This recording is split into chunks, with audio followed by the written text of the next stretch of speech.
Halo Pak, saya Agnes Angeli dari kelas 10 IPS. Saya akan menjelaskan mengenai pergaulan sehat. Pergaulan sehat adalah suatu proses interaksi antara dua orang ataupun lebih yang mengacu kepada hal-hal yang positif dan berdampak yang positif dan membangun. Dan sekarang saya akan memberitahukan atau menjelaskan beberapa contoh dari pergaulan yang sehat. Yang pertama adalah kelompok belajar. Yang kedua adalah kelompok yang membangun keimanan atau persekutuan dengan orang-orang yang seiman. Yang ketiga adalah kelompok karang taruna. Yang keempat adalah kelompok pencinta alam dan sebagainya. Itulah beberapa contoh dari pergaulan yang positif atau pergaulan yang baik. Dan saya akan menjelaskan beberapa manfaat dari pergaulan yang sehat ini. Yang pertama adalah kita bisa saling membangun. Yang kedua, kita bisa saling menolong dan membantu orang lain.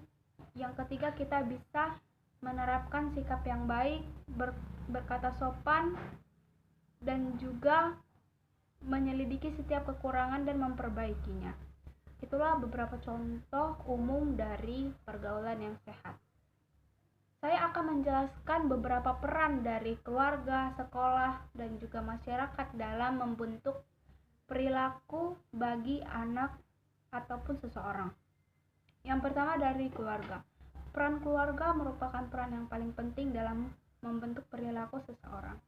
Ketika keluarganya memperlakukannya dengan baik, maka anak itu juga akan berlaku dengan baik. Ketika keluarganya berlaku dengan jujur dan disiplin, maka anak dari keluarga itu pun akan berlaku demikian.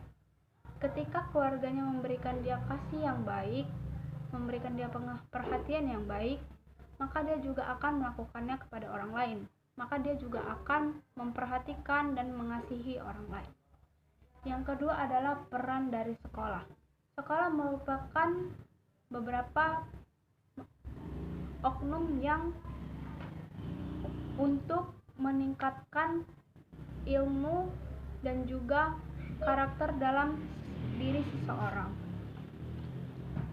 Karena sekolah merupakan bukan hanya untuk menuntut ilmu, melainkan juga untuk mengembangkan karakter, maka peran sekolah sangat penting dalam hal ini. Ketegasan sekolah, pemberian instruksi dari sekolah itu cukup penting dalam memperbaiki perilaku seseorang. Ketika sekolahnya menerapkan peraturan yang tegas dan disiplin, maka sebagian muridnya juga akan berlaku dengan disiplin. Begitu pula dengan sebaiknya. Tetapi peraturan yang keras juga tidak cukup baik untuk membuat perilaku seorang murid menjadi baik. Itu sebabnya peran sekolah sangat penting dalam hal membangun karakter setiap murid.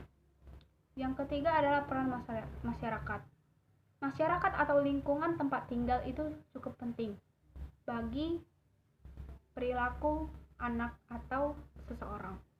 Ketika lingkungan atau masyarakat di sekitarnya berdampak yang buruk seperti adanya tawuran, banyaknya pelecehan seksual, banyaknya orang yang menggunakan narkoba atau perokok, itu juga dapat mempengaruhi karakter dalam diri seseorang. Begitu juga dengan sebaliknya. Ketika lingkungannya sangat ramah, baik, saling mengasihi, maka kita juga bisa menempatkan diri dengan baik. Sekian dari penjelasan saya. Bila ada kesalahan dalam bertutur kata, mohon dimaafkan. Sekian dan terima kasih. Terima kasih Pak. God bless you.